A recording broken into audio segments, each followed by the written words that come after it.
Anyway, first of all, I would like to welcome to World University of Bangladesh, Department of Computer Science, and the student who is from any other department. I am MD Malik PK with you, with the course, Math 401. This is Calculus 1 actually. And this is our 7th lecture. And our semester is running and it is 7th week.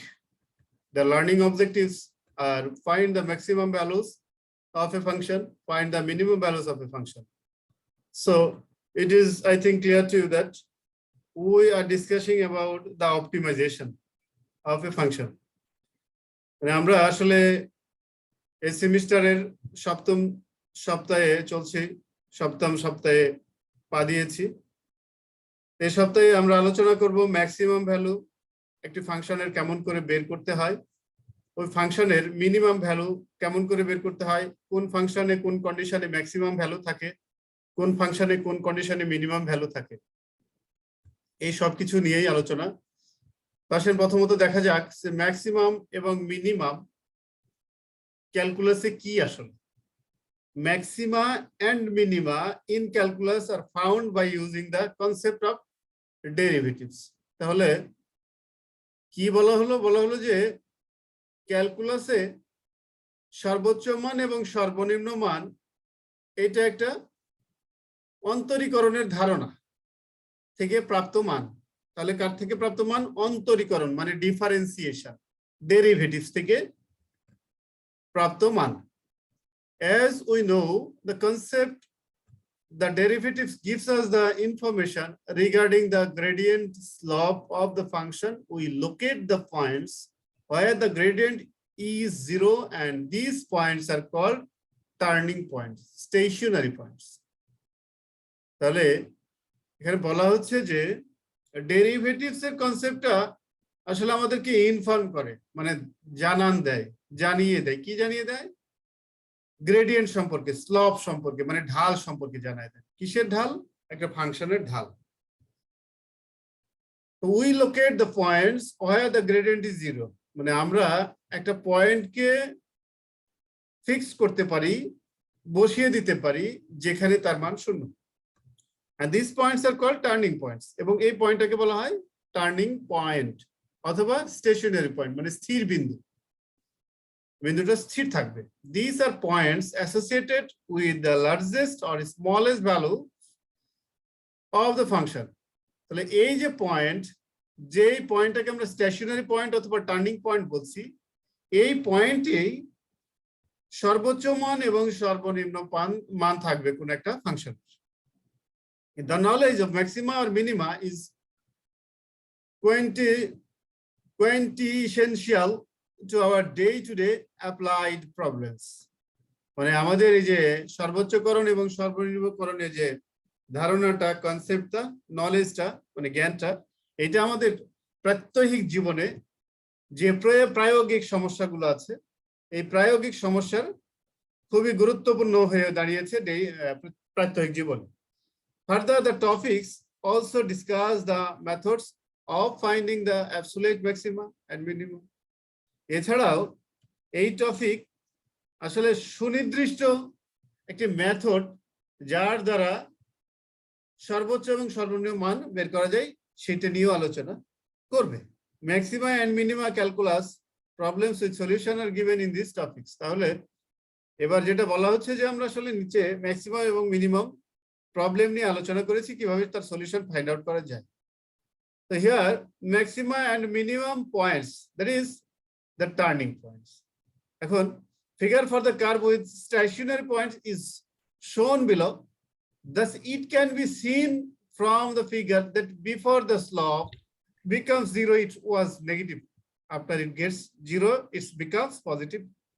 It can be said ddx of y is negative before stationary point, ddx of y is positive after stationary points. তাহলে এখান থেকে যে কনসেপ্টটা আসলো আসলে যে stationery point আমরা যেটা আলোচনা করলাম আগের স্লাইডে, সেখানে বলা হচ্ছে স্টেশনারি পয়েন্টে যে পয়েন্টে আমরা ফাংশনটার কি ডেরিভেটিভস এর মান 0 পাই। এখন বলতেছে তাহলে নেগেটিভ কোথায় পাই? নেগেটিভ ddx of y, মানে স্লোপের ভ্যালুটা তাহলে নেগেটিভ কোথায় পাই? স্টেশনারি পয়েন্টের পূর্বের পয়েন্টটাতে। আর পজিটিভ কোথায় পাই? স্টেশনারি পয়েন্টের পরের পয়েন্টটাতে। Hence it can be said d square dx square y is positive at the stationary point shown below. যাই হোক, তাহলে d স্কয়ার মানে ডাবল ডেরিভেটিভস এর মানটা কিন্তু পজিটিভ হবে, যেটা নিচে দেখানো হয়েছে। therefore it can be said whether the double derivative is positive, it is the point of minima. মানে বলা হচ্ছে যে যখন ডাবল ডেরিভেটিভস এর মানটা আমরা দেখব যে পজিটিভ, তখন বলবো যে যেই পয়েন্টের জন্য ডাবল ডেরিভেটিভস এর মানটার পজিটিভ আসলো, সেই পয়েন্টের জন্য আমাদের যে ফাংশনটা দেওয়া থাকবে, ফাংশনটার মান মিনিমাম হবে, মানে ছোট মান হবে, ক্ষুদ্রতম মান হবে। ভাইস ভার্সা হবে, হয় the double derivatives is negative, মানে যখন ডাবল ডেরিভেটিভস এর মান কি হবে? নেগেটিভ হবে, তখন কিন্তু ভাইস ভার্সা হবে। ভাইস ভার্সা মানে বিপরীতটা হবে, মানে মিনিমা না হয়ে তখন হবে ম্যাক্সিমাম অন দ্য কার্ভ। ঠিক আছে? This also known as the second derivatives test. তাহলে এই যে টেস্টটা করলাম, কখন ম্যাক্সিমা হচ্ছে, কখন মিনিমা হচ্ছে, এই ধরনের টেস্টকে বলা হচ্ছে ডাবল ডেরিভেটিভস আর সেকেন্ড ডেরিভেটিভ টেস্ট। আচ্ছা, এবার আমরা চলে আসি তাহলে ম্যাক্সিমাম ভ্যালু কাকে বলা হচ্ছে একটা ফাংশনের? a maximum for a value c of x provided f of c is greater than every other values assumed by f of x in the immediate function of f of x is said to be neighborhood of x is equal to c. বলা হচ্ছে f of x নামক যে ফাংশনটা নিয়ে আসলে আমরা কাজটা শুরু করেছি, এই ফাংশনের মধ্যে এমন একটা ক্রিটিক্যাল পয়েন্ট আছে, এমন একটি টার্নিং পয়েন্ট বা স্টেশনারি পয়েন্ট আছে, যেই পয়েন্টের মান সব থেকে বড়, ওর থেকে বড় মান ওই ফাংশনে আর কখনো হতে পারে না। এটা তুলনা করব কার সাথে? ইমিডিয়েট নেইবারিং আর একটা ফাংশন যদি নেই, তাহলে সেই ফাংশনের সাথে তুলনা করে আমরা দেখতে পাচ্ছি যে ওই ফাংশনের থেকেও ওই বিন্দুতের মানটা বড়। যাই হোক, তাহলে মিনিমামটা হবে ঠিক এর ভাইস ভার্সা। তাহলে আমরা বলতেছি যে minimum for a value c of x provide f of c is less than every other values assumed by f of x in the immediate function f of x is said to be the neighborhood of x is equal to c. মানে বলা হচ্ছে যে f of x নিয়ে যে আমরা কাজ শুরু করছি, যে ফাংশনটা, ওই ফাংশনটার মান সর্বনিম্ন হবে যখন দেখা যাবে যে কোনো একটা টার্নিং পয়েন্ট বা স্টেশনারি পয়েন্টে ওই ফাংশনের মান এত ছোট হয়েছে যে আর অন্য কোনো পয়েন্টে ওর মান এর থেকে ছোট হচ্ছে না। এটা আমরা নেইবারিং আর একটা পয়েন্টস ওই ফাংশনের ওখান থেকে নিয়েও কিন্তু রেফারেন্স স্ট্রাকচার হিসেবে নিয়ে, মানে তুলনামূলক একটা ফাংশন নিয়েও দেখতে পারি যে ওই ফাংশনের থেকে ওই মান ছোট হচ্ছে, সব থেকে ক্ষুদ্রতম মান হচ্ছে। এখানে দেখানো হয়েছে, দেখেন একটা কার্ভ আমরা নিয়েছি, এই কার্ভের এই টপ পয়েন্টে ভ্যালুটা হচ্ছে সব থেকে বড়, আর এই যে এই পয়েন্টটাতে টার্নিং পয়েন্টে যে আমার কার্সরের নিচে, এখানে সব থেকে ছোট মানটা পাওয়া যাচ্ছে। এর থেকে ছোট মান এই কার্ভের উপর আর কোনো বিন্দুতে পাওয়া যাচ্ছে না, আর এর থেকে বড় মান এই কার্ভের উপর আর কোনো বিন্দুতে পাওয়া যাচ্ছে না। ঠিক আছে? এই জন্য এই পয়েন্টে বা এই স্টেশনের পয়েন্টে আমরা বলবো ফাংশনটার মান সর্বোচ্চ, আর এই স্টেশনারি পয়েন্টে বলবো ফাংশনটির মান সর্বনিম্ন। আসেন এবার তাহলে আমরা ওই সর্বোচ্চ সর্বনিম্ন ফাংশনের মান থাকার যে কন্ডিশন গুলো বা নির্ণয় করার যে প্রসিডিউর গুলো, সেটা একটু আলোচনা করি। তো এখানে বলা হচ্ছে যে working procedure for finding maximum or minimum value. তাহলে প্রথমে কি করব? একটা ফাংশন আমাদের দেওয়া থাকবে, এফ অফ এক্স বা এফ অফ ওয়াই বা এফ অফ টি, যাই হোক না কেন, যেটা চলক থাকবে তার আন্ডারে একটা ফাংশন আমাদেরকে কোশ্চেনে দেওয়া থাকবে। এখন আমাদের করণীয় কি? আমাদের করণীয় হচ্ছে এই যে ফাংশনটা দেওয়া থাকবে, এটাকে অন্তরীকরণ করব, মানে ডিফারেন্সিয়েশন করব।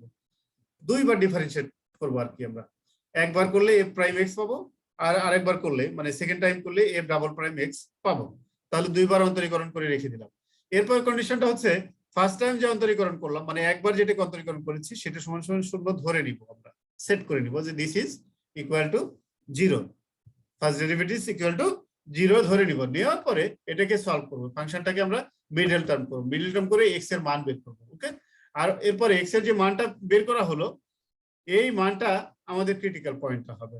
এরপর ওই এক্স এর ওই মানটা আমরা এফ ডাবল প্রাইম যেটা বের করে রেখেছি ওইটাতে মান বসাবো।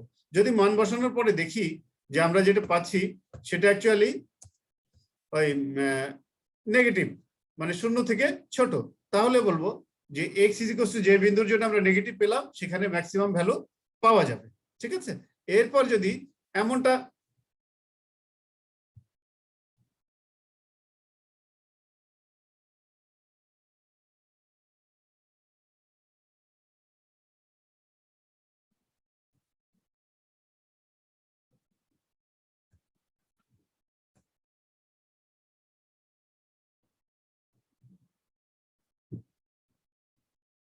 একটু প্রবলেম দেখা দিয়েছে কম্পিউটারে, একটু জাস্ট এ মিনিট প্লিজ। আমি একটু ইয়েটা করে নিই, স্লাইডটা অটোমেটিক্যালি কলাপস হয়ে গেছে।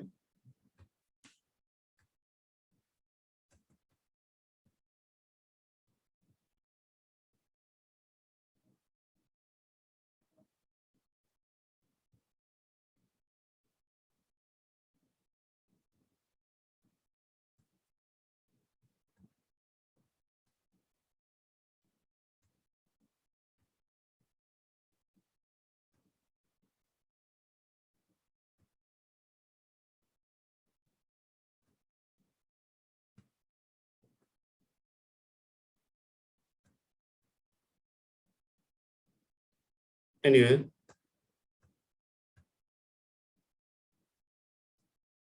হ্যাঁ আপনারা মনে হয় স্লাইডটা দেখতে পাচ্ছেন কিনা, একটু প্লিজ রেসপন্স। Yes, sir, দেখা যাচ্ছে। Okay, thank you, thank you. I'm just going to the lecture. That was our concerning lecture. হ্যাঁ, আমরা এখানে ছিলাম, আমরা বলছিলাম যে কি করব, তাহলে আমরা দেখব যে যে ক্রিটিক্যাল পয়েন্টটা পেয়েছি ওই ক্রিটিক্যাল পয়েন্টে যদি দেখি যে ডাবল ডেরিভেটিভস এর মান নেগেটিভ হয়েছে, তাহলে বলবো যে ওই পয়েন্টের জন্য আমাদের এফ অফ এক্স, যেটা ওই এফ অফ এক্স এর মান হবে ম্যাক্সিমাম মান।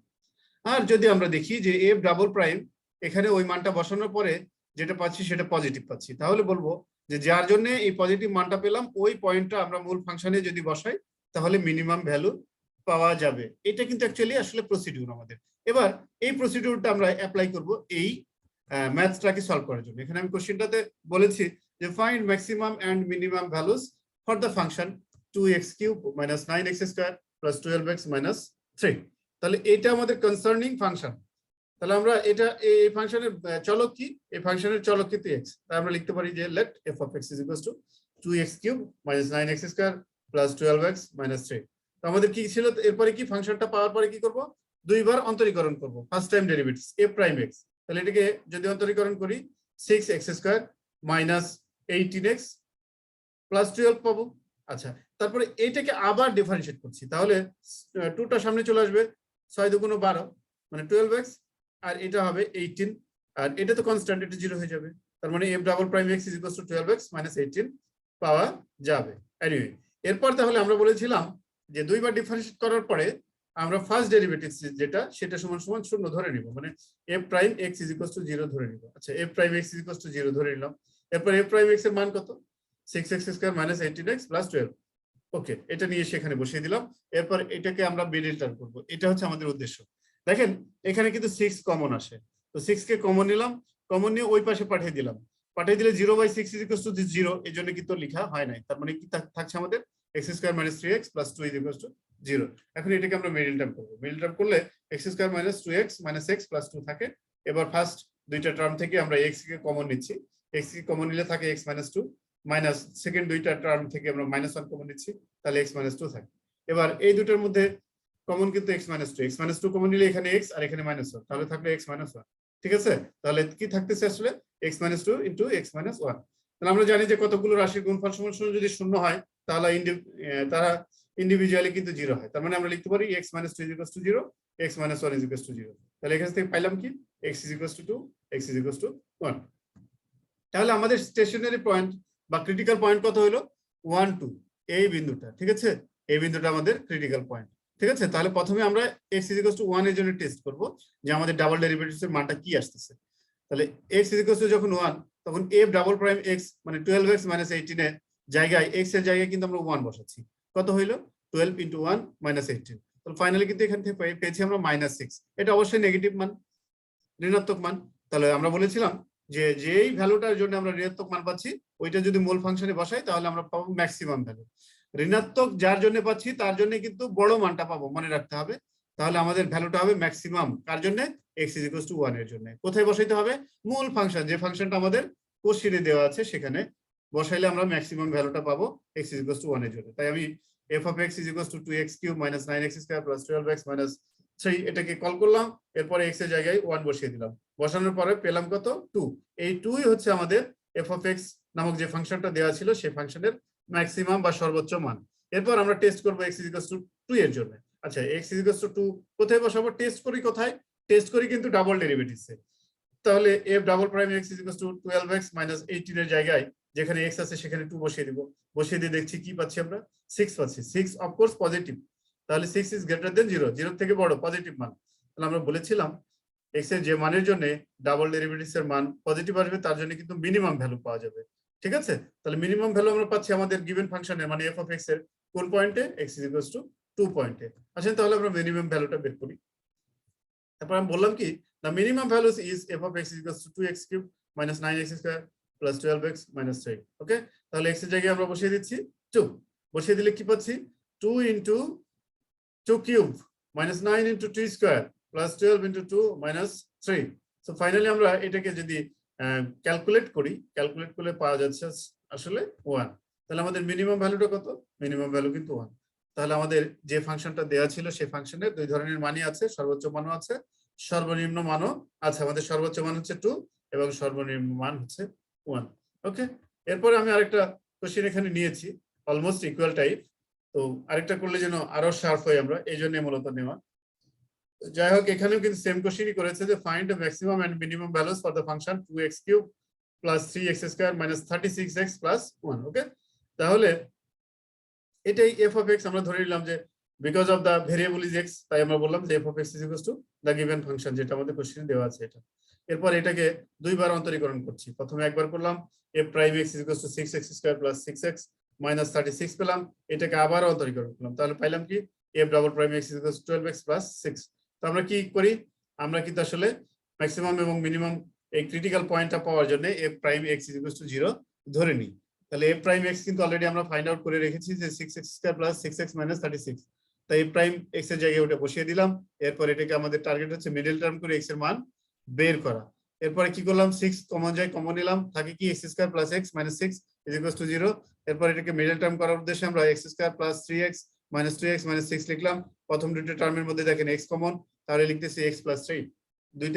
দ্বিতীয় দুইটা টার্মের মধ্যে 2 কিন্তু কমন, তাহলে আমরা পাচ্ছি x + 3। Because of minus common নিলে এখানে এই মাইনাসের জায়গায় প্লাস হয়ে যাবে। এরপর তাহলে দুইটার মধ্যেই কমন কি? x + 3। এটাকে কমন নিলাম, তাহলে প্রথম অংশে থাকলো x আর দ্বিতীয় অংশে -2, তাহলে টোটাল থাকলো কত? x + 3 × x - 2। আমরা আগের মতো একই শ্লোক বলবো যে কতগুলো রাশির গুণফল সমান শূন্য হলে তারা আলাদা আলাদা ভাবে শূন্য হয়। তার মানে কি? x + 3 = 0 এবং x - 2 = 0 আমরা লিখতে পারি। আচ্ছা, যাই হোক, এখান থেকে তাহলে আমরা লিখতে পারছি x = -3 আর এখান থেকে লিখতে পারছি x = 2। ওকে, তাহলে আমাদের ক্রিটিক্যাল পয়েন্টটা কত হলো? x = -3 এবং 2। x এর মান -3 আমরা বসিয়ে দিচ্ছি। কোথায় বসাবো? আমাদের যে ডাবল ডেরিভেটিভস আছে সেই ডাবল ডেরিভেটিভস মানে f ডাবল প্রাইম x এ কি বসাবো? প্রথমে -3 জন্য বলে স্যার আমি -3 জন্য যদি কাজ না করি, আগে যদি 2 এর জন্য কাজ করি, কোনো অসুবিধা নেই, যে কোনো একটা নিয়ে কাজ শুরু করবেন। তাহলে f ডাবল প্রাইম x এর জায়গায় আপনি -3 বসাবেন, -3 বসাবেন, -3 বসে কত পেলেন? আসলে সব থেকে সব কিছু ক্যালকুলেট করার পরে আমরা পাচ্ছি হচ্ছে -30। -30 কিন্তু অবশ্যই 0 থেকে ছোট, নেগেটিভ মান। তা আপনারা জানেন নেগেটিভ ভ্যালু যদি পাই তাহলে যার জন্য নেগেটিভ ভ্যালুটা পাচ্ছি তার জন্য আমরা ম্যাক্সিমাম ভ্যালু পাবো। তার মানে x = -3 এর জন্য আমরা আমাদের যে গিভেন ফাংশনটা আছে সেখানে সর্বোচ্চ মানটা পাবো। তাহলে আমি আমাদের যে given function f of x = 2x³ + 3x² - 36x + 1 এটাকে কল করলাম। কল করার পর x এর জায়গায় -3 বসালাম, বসানোর পর এটাকে ক্যালকুলেট করলাম, ক্যালকুলেট করে 82 পেলাম এবং বললাম this is the maximum value of the given function. এরপরে আমাদের আরেকটা পয়েন্ট কিন্তু আছে, সেটা কত? x = 2, ঠিক না? x = 2, আমি বেশি উপরে চলে গেছি, আবার নিচে চলে যাচ্ছি। হ্যাঁ, x = কিন্তু আমাদের 2। এই 2 এর জন্য আমরা আবার টেস্ট করব। 2 এর জন্য যদি টেস্ট করতে যাই সেক্ষেত্রে ডাবল ডেরিভেটিভ টেস্ট করতে হয়। তাহলে f double prime x = 12x + 6 x এর জায়গায় 2 বসালেন, বসিয়ে দেখলেন কত আসছে 30, পজিটিভ 30। ঠিক আছে, তো আপনারা জানেন যে পজিটিভ ভ্যালু যার জন্য পাচ্ছি তার জন্য কিন্তু মিনিমাম ভ্যালু পাওয়া যাবে গিভেন ফাংশনের। তাই x ইকুয়াল টু 2 আমরা আমাদের যে গিভেন ফাংশন সেখানে বসাবো। আমি কল করলাম f of x K, f of x is equal to আসলে 2x cube plus 3x square minus 36x plus 1। এখানে x এর জায়গায় আমি 2 বসালাম, বসিয়ে ক্যালকুলেট করে মানটা বের করে ফেললাম। মানটা হচ্ছে কিন্তু -43। তাহলে -43 কিন্তু আমাদের মিনিমাম ভ্যালু। আমাদের যে গিভেন ফাংশন, সেই গিভেন ফাংশনে কিন্তু দুই ধরনের মান আমরা পেলাম, একটা ম্যাক্সিমাম ভ্যালু আর একটা মিনিমাম ভ্যালু। ম্যাক্সিমাম ভ্যালু হচ্ছে 82 আর মিনিমাম ভ্যালু হচ্ছে -43। আর এইটাই ছিল আসলে আমাদের সপ্তম যে উইক, সেই উইকের আলোচ্য বিষয়। এরপরে আপনাদের যদি কারো কোনো কোশ্চেন থেকে থাকে, then please you can ask me the question. কারো কোনো কোশ্চেন আছে ভাই, ভাই অথবা বোন যাই বলেন না কেন, কারো যদি কোনো কোশ্চেন থাকে দেন প্লিজ আস্ক মি। আর যদি কোশ্চেন না থাকে তাহলে আজকে আসলে পার্টিসিপেন্ট তো কমই দেখছি। পার্টিসিপেন্ট এত কম হলে চলবে না, আপনারা ক্লাস করবেন, একটু ধৈর্য ধরে ক্লাস করতে হবে।